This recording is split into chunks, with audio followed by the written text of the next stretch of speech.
నా యొక్క జీవితంలో జరిగే మరి సమస్యల నుండి నేను విడుదల పొందుకోవాలనుకుంటున్నాను యేసయ్య.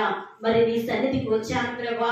ఇదిగో నేను ఆశపడుతున్నానయ్యా, నా ఆత్మీయ జీవితంలో మరి ఎదుగుదల లేదా ప్రభా, నా ఆత్మీయ జీవితాన్ని ఎదుగుదల దయచేయి ప్రభా. నేను ఆశపడుతున్నాను, నీ పరిశుద్ధ ఆత్మీయ యొక్క శక్తిని నేను పొందుకోవాలని ఆశపడుతున్నానయ్యా. నీ శక్తితో నీవు నన్ను నింపు ప్రభా. దుప్పి ఏ విధంగా తన దాహాన్ని తీర్చుకొని వచ్చినదో ప్రభా, నా ఆత్మీయ జీవితంలో కూడా నేను ప్రభా నీ ఆత్మను, పరిశుద్ధ ఆత్మను పొందుకొని ప్రభా మరి నేను నీ పరిశుద్ధ ఆత్మ యొక్క శక్తిని పొందుకొని నా ప్రభా నేను ఆదరింపబడుటకు, నీ శక్తిని పొందుకొని ఆనందించబడుటకు నీవు నాకు సహాయం దయచే ప్రభా అన్నప్పుడు తప్పకుండా మన దేవుడు మన ఆశపడే ప్రాణాన్ని తృప్తిపరిచే దేవుడు అయించున్నాడు. ఇక్కడ చూసినట్లయితే దేవా నీ కొరకు నా ప్రాణం ఆశపడుచున్నది. ఎవరి కొరకు మనము ప్రాణాన్ని ఆశపడాలి? దేవుని యొక్క ఏంటిదని దేవుని కొరకు మన ప్రాణం ఆశపడాలి. అందుకోసమే దావీదు భక్తుడు అంటున్నాడు, నా ప్రాణమా యెహోవాను సన్నతించుము, నా అంతరంగంలో ఉన్న సమస్తమా ఆయన పరిశుద్ధ నామమును సన్నతించుము, ఆయన చేసిన ఉపకారములలో దేనిని కూడా మరవకు అని చెప్తున్నాడు. మన ఆశ ఏదై ఉండాలి? దేవుని యొక్క ఆయనను స్తుతించాలన్న ఆశ కలిగి ఉండాలి. చాలా మందికి ఉండదండి. చాలా మందికి దేవుని యొక్క సన్నిధికి రావడానికి నెగ్లెక్ట్ చేస్తూ ఉంటారు. మరి పనులు అని పెడుతూ ఉంటారు. అపవాది కూడా వారిని దేవుని యొక్క సన్నిధికి రాకుండా చేస్తూ ఉంటుంది, దేవుని ఆరాధించకుండా చేస్తూ ఉంటుంది, దేవుని మహిమపరచకుండా చేస్తూ ఉంటుంది, ఆ సర్వశక్తివంతుడైన దేవుణ్ణి మహిమపరచకుండా చేస్తూ ఉంటుంది. కాబట్టి ప్రేమికులారా, ఆ విధంగా ఉండకూడదు. మనం ఏం చేయాలంటే పరిశుద్ధుడైన దేవుణ్ణి మనము, అయ్యా నేను నీ సన్నిధికి వస్తున్నానయ్యా, అయ్యా నీ కొరకు నా ప్రాణము ప్రభు ఆశపడుచున్నది, అయ్యా నేను నా ప్రాణము నిన్ను స్తుతించుటకు, నిన్ను మహిమపరచుటకు నీ కృపను దయచేయి ప్రభా అని దేవుని యొక్క సన్నిధికి వచ్చినప్పుడు మన ఆశపడ్డ ప్రాణాన్ని దేవుడు తృప్తిపరిచే దేవుడు ఎంచున్నాడు. కాబట్టి మరి ఏమి చేయాలి ఇక్కడ అంటే, మనము దేవుని కొరకు నా ప్రాణము, ఇక్కడ దేవుని కొరకు మన ప్రాణాలు దేవుణ్ణి స్తుతించడం వల్ల ఆశ కలిగి ఉండాలి. ఆశ కలిగిన ప్రాణాన్ని ఆయన తృప్తిపరిచే దేవుడు ఎంచున్నాడు. చాలా మంది ఆశతో రారండి. అందుకోసానికి వారికి నిరాశ ఎదురైపోతూ ఉంటుంది. ఎందుకంటే ఆశ కలిగి ఉండాలి. ఏదో ఒకటి మరి దేవుడు ఆ యొక్క ఏంటిదండి నేను విడుదల పొందుకుంటానన్న ఒక ధైర్యం కలిగి దేవుడి యొక్క సన్నిధికి పరిగెత్తుకొని రావాలి. అప్పుడే దేవుడు ఏం చేస్తాడంటే మన యొక్క ఆశపడ్డ ప్రాణాన్ని తృప్తిపరిచే దేవుడు ఇచ్చినాడు. చూడండి ఇక్కడ అంటున్నాడు, నా ప్రాణము దేవుడి కొరకు తృష్ణ కొలుచున్నది. ఈ యొక్క కోరహ కుమారులు ఏమంటున్నారు? నా ప్రాణము దేవుడి కొరకు తృష్ణ కొలుచున్నది. అంతేనా? మనం ఎర్లీ మార్నింగ్ మనం ప్రార్థన చేయడం కానీ మరి ఏంటంటే మనం ప్రార్థన చేయాలి. నేను నడుతున్నా ప్రభా, నేను రాత్రంతా నేను ప్రార్థన చేయాలి ప్రభు అనుకొని రాత్రి 11 గంటల నుండి 11:30 మరి కొంత ప్రాంతంలో కొంత గంటలు గడపాలనుకున్నాను. మరి ఏంటిదండి 12:30 వరకు 1 వరకు మిడ్ నైట్ లో ప్రార్థన చేయాలనుకున్నాను. ఆశపడ్డ ప్రాణాన్ని దేవుడు ఏం చేశాడండి? తృప్తిపరిచాడు. నీకు నాకు ఆశ ఉండాలి. మనం ప్రార్థన చేయాలని ఒక ఆశ ఉండాలి. దేవుడి యొక్క సన్నిధికి రావాలని ఒక ఆశ ఉండాలి. అప్పుడే దేవుడు మనకు ఆశ ఉంటుంది. కాబట్టి మన సమస్యలను కూడా ఆయన గుర్తిరిగి మనకు కష్టకాలంలో ఆయన మనలను ఆదుకునే దేవుడు ఎంచున్నాడు. నీవు కష్టకాలంలో నువ్వు ఆయనకు మొరపించినప్పుడు ఆయన నీ మొరను ఆలకించి వాడించినాడు. నీవే నెగ్లెక్ట్ చేసి ఉన్నావనుకో దేవుడు కూడా మనలను నెగ్లెక్ట్ చేయడం ప్రారంభిస్తాడు. కాబట్టి ప్రేమికులారా, మనం ఏమి చేయాలంటే దేవుడి యొక్క సన్నిధికి వచ్చి ఆయన మన ప్రాణము దేవుడి కొరకు తృష్ణ కొనాలి. జీవం గల దేవుడి కొరకు తృష్ణ కొలుచున్నది. దేవుడి సన్నిధిని నేను ఎప్పుడు వచ్చేదనా? చూసారా ఏమనంటున్నాడు? దేవుడి సన్నిధికి నేను ఎప్పుడు వచ్చేదనా? ఎప్పుడు బుధవారం అయిపోతుందా? ఎప్పుడు అవుతుందా? నేను వెళ్ళాలి దేవుని యొక్క సన్నిధికి. దేవుని యొక్క సన్నిధికి వచ్చి దేవుణ్ణి ఆరాధించాలి, దేవుణ్ణి స్తుతించాలి. ఇంకా రావట్లేదు అన్న ఒక ఆశ, ఒక చీల అనేది, పట్టుదల అనేది ఉండాలి. అప్పుడే దేవుడు నన్ను దేవుడు ఏం చేస్తాడండి? మరి ఆ యొక్క తృష్ణను చూసి మనకు తప్పకుండా ప్రతి ఫలమును అనుగ్రహించి వాడించున్నాడు. దేవుని సన్నిధికి నేను ఎప్పుడు వచ్చేదను? ఆయన సన్నిధిని నేను ఎప్పుడూ కనబడదను. అంతేనా? ఎంత చక్కటి మాట అండి. దేవుని సన్నిధికి నేను ఎప్పుడు వచ్చేదను? ఆయన సన్నిధిలో నేను ఎప్పుడు కనబడదను అనుకుంటాము. అనుకుంటే దాన్ని వినియోగించున్నాను. నేను దేవుడు నన్ను చూడాలి. ఇప్పుడు మనలో ఎవరైనా చూడకపోతే ఏం చేస్తానండి? ఇంకా మన వాళ్ళే కానివ్వండి, మన తల్లిదండ్రులే కానీ, మన భర్తే కానీ, మన వాళ్ళే కానీ మనం అన్న టైంకి పోకపోతే ఏం చేస్తారు? వారు ఎదురు చూడడం ప్రారంభిస్తారు. అంతేనా? ఎదురు చూడడం ప్రారంభిస్తారు. ఎందుకంటే నేను చెప్పినప్పుడు ఇంకా రావట్లేదు, ఏంది ఇంకా టైం అయిపోతుంది, అచ్చా పర్వాలేదు, ఒక హాఫ్ అన్ అవర్ తర్వాత లేటుగా వస్తానేమో, మరి చూస్తాం. ఇంకొక 1 అవర్ తర్వాత లేటుగా వస్తాదేమో చూస్తాం. ఆ 1 అవర్ అయిపోయిన తర్వాత కూడా రాకపోతే మరి ఎంత భయం అయిపోతుందండి? ఏంటి నేను చెప్పిన టైము, ఆమె ఇచ్చిన టైం ఇంకా రాలేదేందని మరి హస్బెండ్ చూడడం, తల్లిదండ్రులు చూడడం మరి జరుగుతూ ఉంటుంది. కాబట్టి ప్రియమిత్రులారా, మన ఈ యొక్క శారీరకమైన వాళ్ళు మన కొరకు ఎదురు చూస్తున్నారంటే మన యేసయ్య మన కొరకు ప్రాణం పెట్టిన మన తండ్రి ఆయన సన్నిధిలో కనపడితే ఆయనకి ఎంత సంతోషపడతాడు, ఎంత ఆనందం పడతాడు. నా బిడ్డ వచ్చింది, సమయానికి వచ్చింది, నా బిడ్డ చెప్పినప్పుడు చేసింది, మరి నా సన్నిధానంలో కనపడి ఉన్నదని తల్లిదండ్రుల కంటే మరి ఏంటిదండి, భర్త కంటే ఎక్కువగా మన మీద మరి ఏంటిదండి ప్రేమ అనురాగాలు ఉంటాయి. కాబట్టి నేనేం చేయాలి? దేవునికి సన్నిధికి మనకు రావడం ప్రారంభించాలి. నేను ఎప్పుడు కనపడాలి దేవుని సన్నిధానంలో? నేను ఎప్పుడు ఆయన ముఖము, నా ముఖము ఆయన ఎప్పుడు చూడాలి? నేను ఆరాధిస్తుంటే ఆయన ఎప్పుడు, ఆయన జీవం కలిగిన దేవుడు నన్ను ఎప్పుడు చూడాలి అని ఆశతో మనము దేవుని యొక్క సన్నిధికి రావడం ప్రారంభించాలి. ప్రసన్నకం కాదు నువ్వు నేను చూసేది, ఎవరిని? యేసయ్యను చూడడానికి మనం రావాలి. యేసయ్యను చూడడానికి రావాలి. యేసయ్య మనకు ప్రతిఫలం ఇస్తాడు. యేసయ్య మనకు మరి ఏంటిదని మరి ఆ యొక్క బహుమానము మనకు అనుగ్రహిస్తాడు. కాబట్టి పరిగెత్తుకొని దేవుని యొక్క సన్నిధికి రావడం ఉండాలి. అప్పుడే దేవుడు ఏంటిదండి మన యొక్క ఆ యొక్క కనబడినప్పుడు మనకు తప్పకుండా ఆయన మనకు ప్రతిఫలమును మరి ఏదైతే మనం అడుగుతున్నామో అది తప్పకుండా మనం పొందుకుంటాం. అదే విధంగా చూసినట్లయితే కీర్తనలు 143:6 కీర్తనలు 143:6 చదవమ్మా. 143:6 నీ తట్టు నా చేతులు చాపుచున్నాను, ఎండిపోయిన భూమి వలె నా ప్రాణము నీ కొరకు ఆశపడుచున్నది. చూడండి, ఇక్కడ దావీదు భక్తుడు అంటున్నాడు. మరి ఏమని చెప్తున్నాడంటే, దావీదు భక్తుడు ఈ మాట చెప్తున్నాడు, ప్రార్థన చేస్తూ ఉన్నాడు. ఎవరు? యెహోవా నా ప్రార్థన ఆలకించయ్యా. అయ్యా తండ్రి, నా ప్రార్థన ఆలకించు ప్రభువా, నా విన్నపములకు చెవి యొక్కుము. హల్లెలూయా, హల్లెలూయా. చూసారా?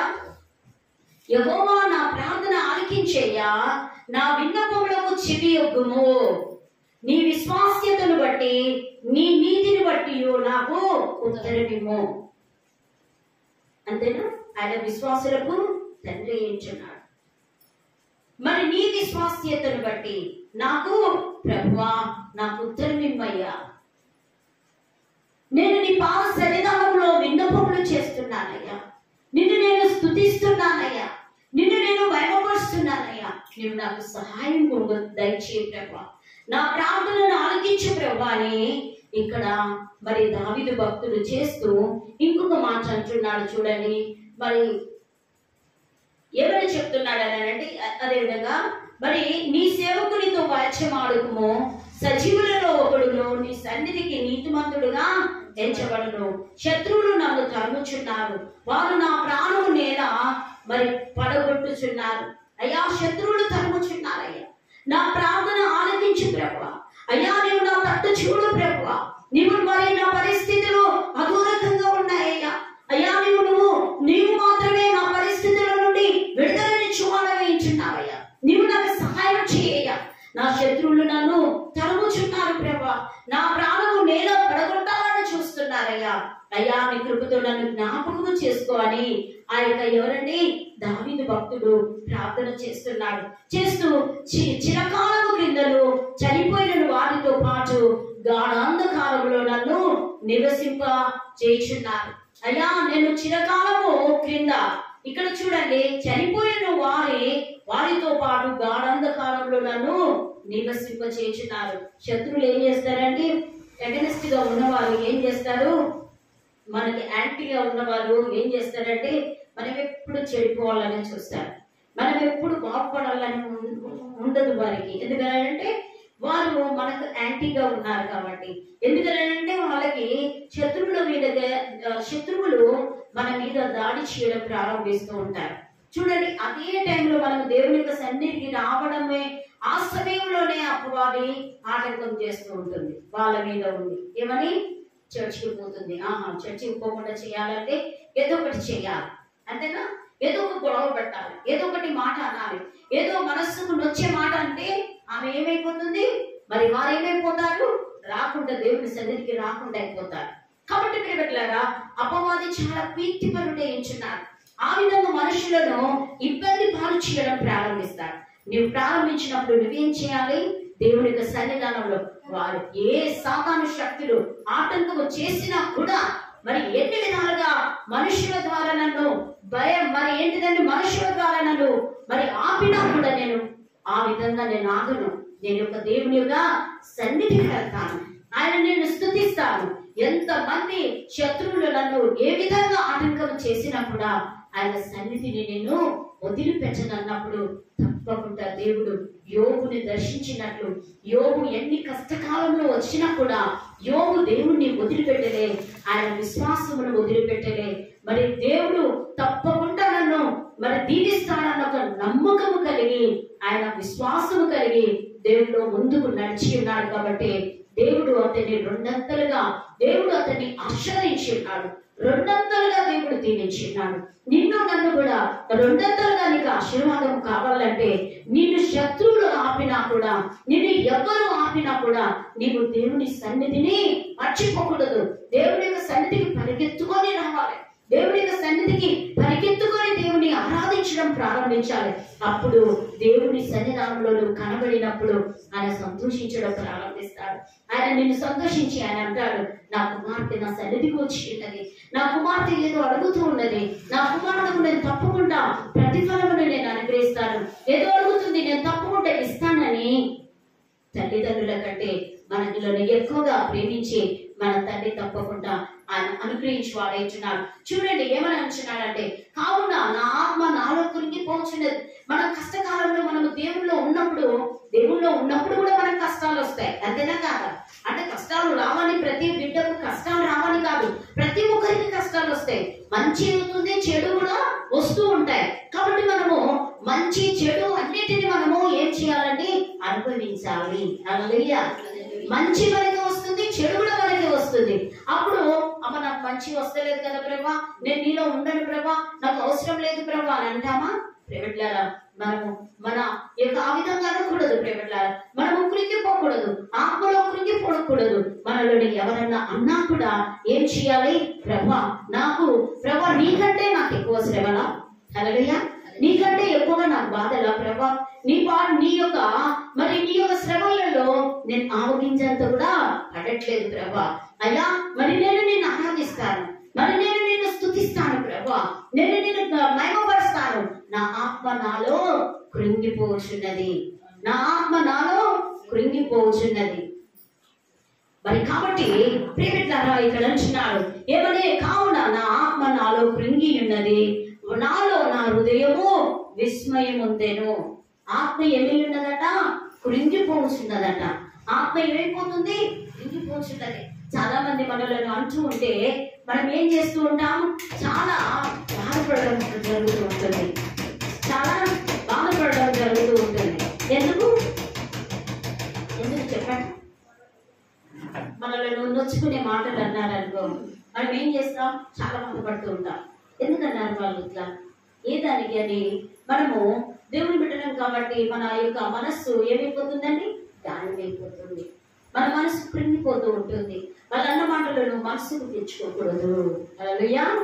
వాళ్ళ అన్న మాటలను మనం మనసుకు తెచ్చుకుంటే మన ఆత్మ మనలో కృంగిపోతుంది. కాబట్టి దేవుని యొక్క చేతికి మనం అప్పచెప్పాలి. ప్రభువా, నన్ను అనట్లేదయ్యా, నిన్ను అంటున్నారు, నన్ను మరి బాధించట్లేదు ప్రభా, నిన్ను బాధ పెడుతున్నారు అన్నప్పుడు మన ఆత్మ మనలో కృంగిపోతుందా?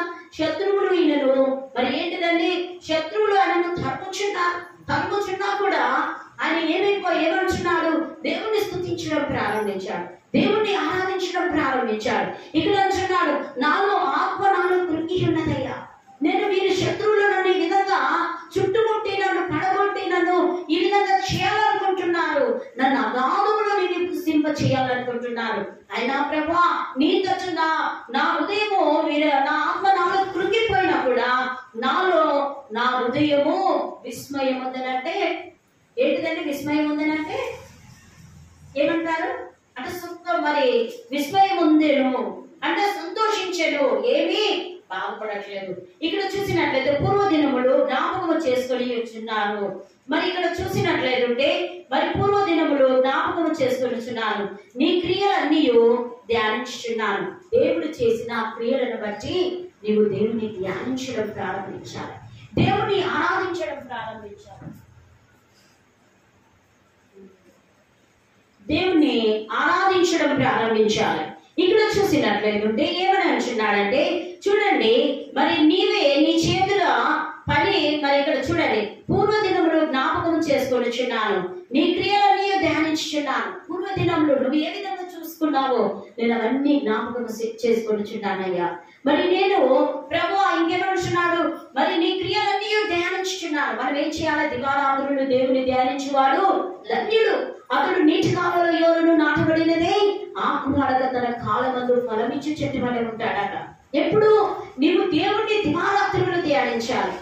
నిజమే, మనము మరి దేవుని ఎప్పటికీ కొంతమంది చూడండి భక్తులు అపోస్తలుడైన పౌలు మరి ఏంటిదండి రాత్రంతా దేవుని ధ్యానించేవారు. దేవుని యొక్క భక్తులు ప్రవక్తలు రాత్రంతయు దేవుణ్ణి ధ్యానించేవారు, మరి పొద్దంతయు పని చేసేవారు. కాబట్టి ప్రేమికులారా, మనము రాత్రంతయు దేవుణ్ణి ఎక్కువగా ప్రార్థన చేయడం ద్వారా మనకేంటిదండి ఈ శత్రువుల చేతుల నుండి మనం తప్పింపబడతాం. మన ఆత్మ మనలో కృంగిపోదు. మన కష్టకాలంలో దేవుడు ఈ పలాని పరిస్థితి నీకు వస్తుందని మనకు బయలుపరచడం జరుగుతూ ఉంటుంది. అప్పుడు మనము ఏంటిదండి ధైర్యం తెచ్చుకొని ముందుకు పోవడం జరుగుతూ ఉంటుంది. కాబట్టి ఇక్కడ అంటున్నాడు, ఎండిపోయిన భూమి వలె నా ప్రాణము నీ కొరకు ఆశపడుచున్నది. అయ్యా, మరి ఎండిపోయిన భూమి ఏ విధంగా ఉంటుందండి? ఏంటిది? పగిలిపోతూ ఉంటుంది. బాగా ఎండ వచ్చింది అనుకోండి, ఆ భూమి ఎండిపోతుంది, పగిలిపోతూ ఉంటుంది. అంటే పరిస్థితులు అదో రకంగా ఉన్నప్పుడు మన పరిస్థితులు ఇప్పుడు చాలా మందికి మరి ఆర్థిక సమస్యలు కానీ, కుటుంబ సమస్యలు కానీ, భర్త సమస్యలు కానీ, భార్య సమస్యలు కానీ, పిల్లల సమస్యలు కానీ, ఇలాంటి పరిస్థితి ఉన్నప్పుడు మన హృదయం ఎట్లా కృంగిపోతూ ఉంటుంది అంతేనా? మనము ఆర్థిక పరిస్థితులు కానీ మనకు ఎవరు ఇచ్చే పరిస్థితులు లేకపోతే మనము ఏమైపోతుంది, మన హృదయం చాలా కృంగిపోతూ ఉంటుంది. అంతేనా? అయ్యో నా పరిస్థితి ఏంటి ప్రభువా, ఏంటయ్యా యేసయ్యా, నా పరిస్థితి ఇది ఈ విధంగా ఉందని మనం ఏమనుకుంటాం? దేవుని బిడ్డలనైతే యేసయ్యకి చెప్పుకుంటాం. మరి దేవుని బిడ్డలు కాని వారు ఏం చేస్తారండి? లోకంలో ఉన్న వారికి చెప్తే వాళ్ళు ధ్యానం చేయడం ప్రారంభిస్తారు. అంతేనా? కాబట్టి ప్రేమికులారా, ఆ విధంగా కాదు. మనం ఏంటిది దివారాత్రులు దేవుని ధ్యానించడం ప్రారంభించాం. కష్టకాలంలో బైబిల్ వాక్యం చెప్తుంది, కష్టకాలంలో నేను మరి ఏంటిదండి నేను నీకు తోడై ఉంటాను, నీవు నాకు మొరపెట్టినప్పుడు నేను నీకు ఉత్తరం ఇస్తాను, మరి ఆ శ్రమల నుండి నేను నిన్ను విడిపించి గొప్ప చేస్తానని చెప్తున్నాడు. మనం ఏం చేయాలి? ఆ శ్రమలు వచ్చినప్పుడు దేవుణ్ణి ప్రార్థన చేయడం ప్రారంభించాలి. ఇక్కడ చూడండి ఏమని అంటున్నాడు, ఎండిన భూమి వలె. అయ్యా, నా యొక్క మనస్సు నా యొక్క జీవితం ఏ విధంగా అయిపోయిందంటే ఎండిన భూమి వలె అయిపోయింది. ఆ ఎండిపోయిన భూమి వలె నా ప్రాణము నీ కొరకు ఆశ పెట్టుకుని ఉన్నది. ఇప్పుడు ఎండిన భూమిలో నీళ్లు పోస్తే ఏమైపోతుందండి? చాలా మంచిగా అయిపోతుంది. అంతేనా కాదా? చాలా బాగా అయిపోతుంది. కాబట్టి మన జీవితాల్లో కూడా పరిశుద్ధాత్మ దేవుడు మనలో, దేవుని యొక్క పరిశుద్ధాత్మ యొక్క శక్తి మనలో వచ్చినప్పుడు మనం ఏమైపోతామండి? ఎంతో ఆనందంగా మరి ఎన్ని ఉన్నా కూడా మంచి సంతోషము, సమాధానము, నెమ్మది మనకు దొరుకుతూ ఉంటుంది. పరిశుద్ధాత్మ వచ్చిన వాళ్ళు ఇక్కడ ఉంటే మరి ప్రేమికులారా తెలుస్తూ ఉంటుంది. అంతేనే కదా? మీకు పరిశుద్ధాత్మ వచ్చు, మీకు ప్రార్థన చేసినప్పుడు మీరు ఏం చేస్తారండి? దేవుని యొక్క ఆత్మ వచ్చినప్పుడు చాలా హ్యాపీగా ఉండడం ప్రారంభిస్తాం. ప్రార్థనలో గడిపినప్పుడు, ఆత్మలో మనం గడిపినప్పుడు ఏం చేస్తాం? చాలా సంతోషంగా, నాకు ఎక్కడ లేని పీస్ దొరికిందండి, దేవుని యొక్క సన్నిధికి వస్తే నాకు ఎక్కడ లేని పీస్ మరి జాయ్ నాకు దొరికి ఉన్నది. నిజంగా దేవుని యొక్క సన్నిధికి పోతే మనకి ఎంతో ఆనందంగా ఉంటుందని మనం అనుకుంటూ ఉంటాం. హల్లెలూయా, హల్లెలూయా. కాబట్టి ప్రియ బిడ్డలారా, ప్రియ సహోదరి సహోదరులారా, మరి నీ జీవితంలో కూడా ఎండిన పరిస్థితులు ఉన్నాయా? మరి అలాంటి పరిస్థితుల్లో నీవు ఉంటున్నావా? కానీ నువ్వేం చేయాలి? దేవుని ఆరాధించడం ప్రారంభించాలి. నీకు ఎవరు కూడా నీకు సహాయం చేసే వారు కాదు. ఒకవేళ చేస్తానని కూడా చేయకపోవచ్చు, కానీ దేవుడైతే చేస్తానని చెప్పి చేయగలిగిన సమర్థుడైన దేవుడు ఎంచున్నాడు మన దేవుడు. నీవు దేవుడి మీద ఆశ కలిగి ఉండాలి. ప్రభువా, నేను నీ మీద నేను ఆశ కలిగి ఉన్నానయ్యా. నీవు నా ప్రాణం, నా ఎండిన మరి అయ్యా నా ప్రాణము ఎండిపోయి ఉన్నది. నా ప్రాణము మరి ప్రేమల ఆత్మ లేకపోతే నీవు మరి ఆత్మ నీలో పరిశుద్ధాత్మ శక్తి లేకపోతే మన జీవితాలు ఎలా ఉంటాయండి? మరి ఎండిన భూమి వలె ఉంటాయి. కాబట్టి పరిశుద్ధాత్మ యొక్క శక్తి మనలో వచ్చినప్పుడు ఏంటిదండి?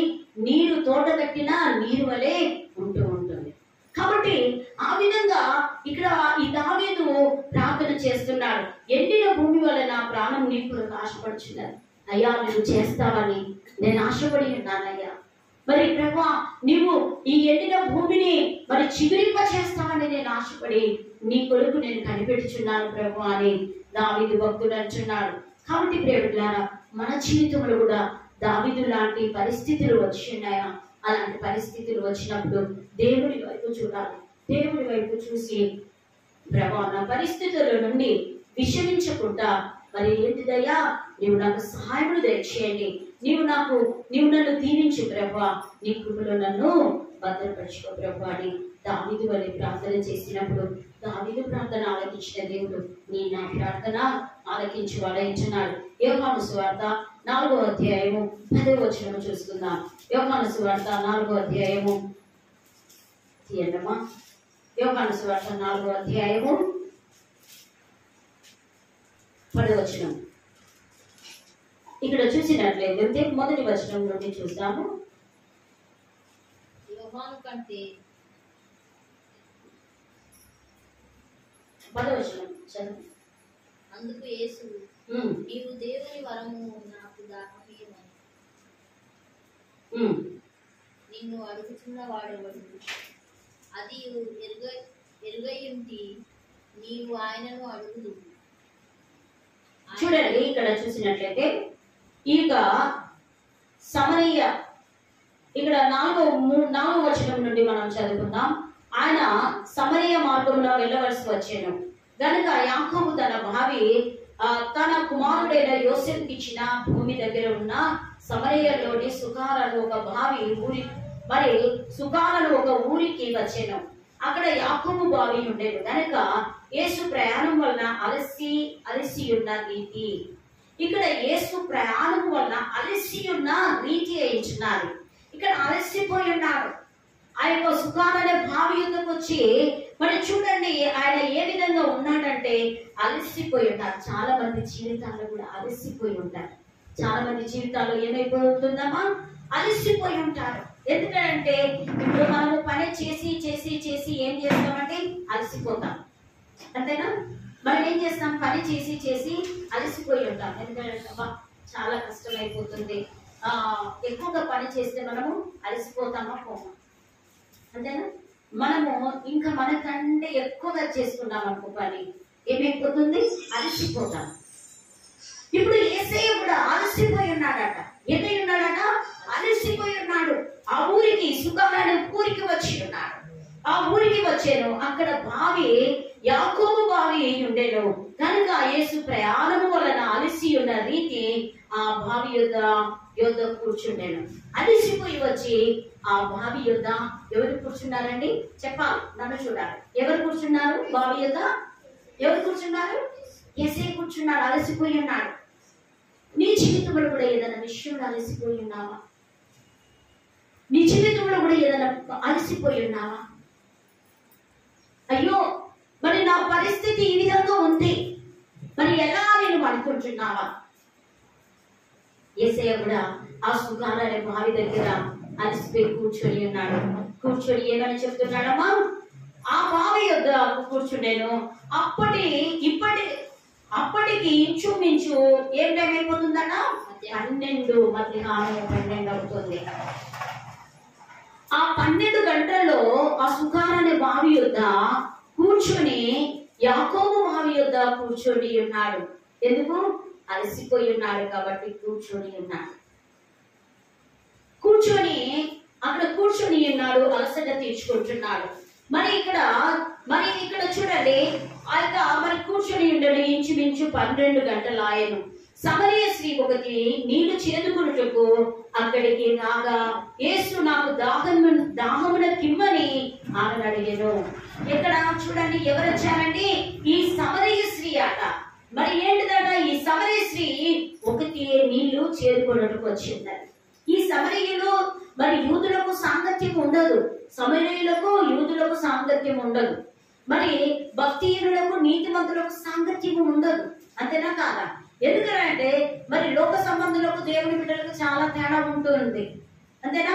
దేవుని బిడ్డలు దేవుని యొక్క మార్గంలో నడుస్తారు, లోక సంబంధమైన వారు లోకంలో సమస్తమును మరి ఏంటిదండి ఆ యొక్క లోకంలో నడుస్తూ ఉంటారు. కాబట్టి ఇక్కడ చూసినట్లయితే ఇక్కడ చూడండి, ఈ సమరయ స్త్రీ ఎక్కడ ఎవ్వరు లేని సమయంలో ఆ యొక్క చేదుకోవడానికి సుకార్ అనే బావి యొద్దకు వచ్చి ఉన్నది. ఆ 12 గంటల్లో ఎవరు మరి ఆ యొక్క మరి ఎవరు లేని సమయంలో వచ్చి ఆమె చేదుకోవడానికి నీ యొక్క సుకార్ అనే బావి యొద్దకు వచ్చి ఉన్నది. బావి యొద్దకు వచ్చి ఆమె ఏంటిదండి ఒకటే వచ్చి ఉన్నది. రాగా యేసు నాకు దాహమిమ్మని ఆమెను అడిగి ఉన్నాడు. ఆమె నీళ్లు చేదుకోవడానికి వచ్చింది. ఇక్కడ అలసి ఉన్న యేసయ్య మరి ఏంటిదండి నీళ్లు కావాలని అడుగుతున్నాడు.